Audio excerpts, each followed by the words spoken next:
ఓం శ్రీమాత్రే నమః. ఈరోజు మనందరికీ లభించినటువంటి చంద్రగ్రహణ యోగం కేవలం ఆకాశంలో జరిగేటువంటి ఒక సంఘటన కాదు. ఇది ఒక సదావకాశం, దివ్య సదావకాశం ఇది అని పురాణాలు, వేదాలు చెబుతున్నాయి. గ్రహణ సమయంలో నామస్మరణ, హోమం, జపం, ధ్యానం కోటి రేట్ల ఫలితాన్ని ఇస్తుంది. వేదోక్తి ప్రాముఖ్యం ఈ విధంగా ఉంది. గ్రహణే జప హోమస్య కోటి గుణ మిహోచ్యతే. గ్రహణ సమయంలో చేసేటువంటి జపం, హోమం కోటి రేట్ల ఫలితాన్ని ఇస్తుంది. గ్రహణ సమయే నృణాం యత్కృతం సుకృతం భవేత్ అక్షయం తత్ భవేద్రజాన్.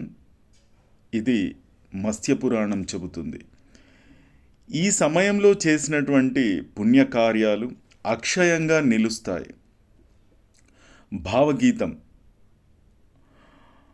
గ్రహణమందు నామస్మరణం గగనమంత విస్తరించు పుణ్యం, రామనామం జపించిన వారికి రాహుగ్రహం దూరమగునే అనే ఒక పెద్దల నుండి విన్న ఒక పద్యం అన్నమాట ఇది. సరే, ఒక పురాణ కథ కూడా ఉంది దీంట్లో వరాహస్వామి గురించి. చంద్రగ్రహణం వచ్చినప్పుడు మనకు మొదట గుర్తుకు వచ్చేటువంటిది వరాహస్వామి వారు. భూమిని రక్షించడానికి వరాహస్వామి చేసినటువంటి యుద్ధంలో రాహుకేతువులు సూర్యచంద్రులను గ్రసించారు. ఆ సమయంలో వరాహస్వామి కృప వలన వీరు మళ్ళీ ప్రకాశమానులయ్యారు. అందువల్లే గ్రహణ సమయంలో ఓం శ్రీ వరాహయే నమః అనేటువంటి నామస్మరణ ప్రత్యేకంగా శక్తినిస్తుందని శాస్త్రాలు సూచిస్తున్నాయి. మరొక కథ ఒక గృహస్థుడి గురించి. ఒక గృహస్థుడు గ్రహణ సమయంలో నదిలో స్నానం చేస్తూ కేవలం ఒక్కసారి రామ అని పలికాడు. అతనికి ఆ ఒక్క నామస్మరణ ఫలితంగా మోక్షప్రాప్తి కలిగిందని పురాణం చెబుతోంది. రామ రామేతి రామేతి రమే రామే మనోరమే సహస్రనామ తత్తుల్యం రామనామ వరాననే. మనం చెప్పుకుంటాం కదా, శ్రీరామ రామ రామేతి రమే రామే మనోరమే సహస్రనామ తత్తుల్యం రామనామ వరాననే. రామనామం యొక్క జపం విష్ణు సహస్రనామ పారాయణానికి సమానమైన ఫలితాన్ని ఇస్తుంది. అంతటి భావం ఇది. చేయవలసినటువంటి నామస్మరణలు ఇందులో ముఖ్యంగా మాతా నామస్మరణ, ఓం ఐం హ్రీం శ్రీం శ్రీమాత్రే నమః. ఇంకా చిన్నగా తీసుకుంటే ఓం శ్రీమాత్రే నమః, ఓం నమః శివాయ, ఓం నమో నారాయణాయ, ఓం శ్రీ వరాహమూర్తయే నమః. అలాగే గాయత్రి మంత్రం ఓం భూర్భువత్స్వః తత్సవితుర్వరేణ్యం భర్గో దేవస్య ధీమహి ధియో యో నః ప్రచోదయాత్.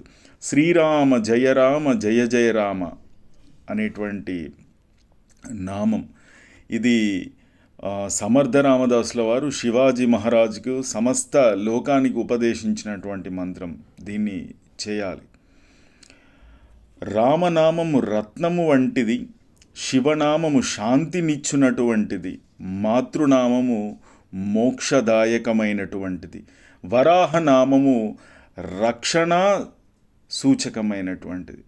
సో ఇంతటి శక్తిప్రదమైనటువంటి నామాలు ఇవి గ్రహణ సమయంలో. అలాగే మీ ఇష్టదేవత నామస్మరణ కూడా చేసుకోవడం అత్యంత పుణ్యప్రదం.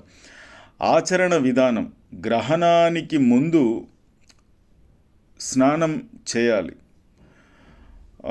అలాగే భోజనంలో తులసి, దర్భ మొదలగునవి వాడాల్సి ఉంటుంది. ఇది అందరికీ తెలిసిన విషయమే. గ్రహణ సమయంలో మౌనంగా కూర్చొని జపం, నామస్మరణ చేయాలి. గ్రహణం తర్వాత స్నానం చేసి పూజ, దీపారాధన, దానం చేయాలి. దానం జపస్తపః పుణ్యం గ్రహణే కోటి గుణం లభేత్. ఇక్కడ చంద్రగ్రహణ యోగమందు చింతించుచు ఇష్టదేవుని నామస్మరణము జపించినటువంటిది ఏదైనా 1,000,000 రెట్లు ఇస్తుందని మనం చెప్పుకున్నాం. జన్మ పాపములన్నీ పోతాయని చెప్పేసి మనం ఇప్పటిదాకా మాట్లాడుకున్నటువంటి ఈ ప్రవచనంలోని సారాంశము. కాబట్టి భక్తులారా, చంద్రగ్రహణం అనేటువంటిది మనకు వచ్చినటువంటి ఒక ఆధ్యాత్మిక బంగారు అవకాశంగా తీసుకోండి. ఈ సమయంలో చేసే ఒక్క నామస్మరణ అయినా కూడా మన పాపాలను కడిగి పుణ్యాన్ని పెంచుతుంది. కాబట్టి మనమందరం ఈ గ్రహణ యోగాన్ని సద్వినియోగం చేసుకొని ఇష్టదైవ నామస్మరణలో లీనమవ్వాలి. మీకు లలితా సహస్రనామ పారాయణం చేసేటువంటి పాఠకుల చేయండి.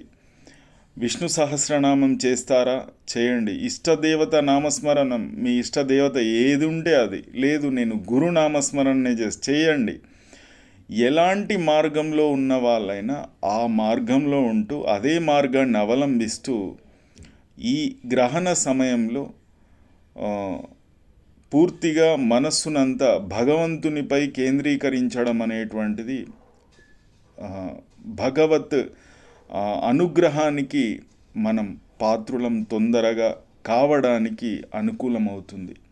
కనుక తప్పనిసరి ప్రతి ఒక్కరూ సూచించిన నామాలను తీసుకోవచ్చు. కానీ మీ ఇష్టదేవత నామస్మరణలు, గురు దీక్షాపరులైతే గురు దీక్షా మంత్రాలను తీసుకొని చేయండి. ఓం శ్రీమాత్రే నమః.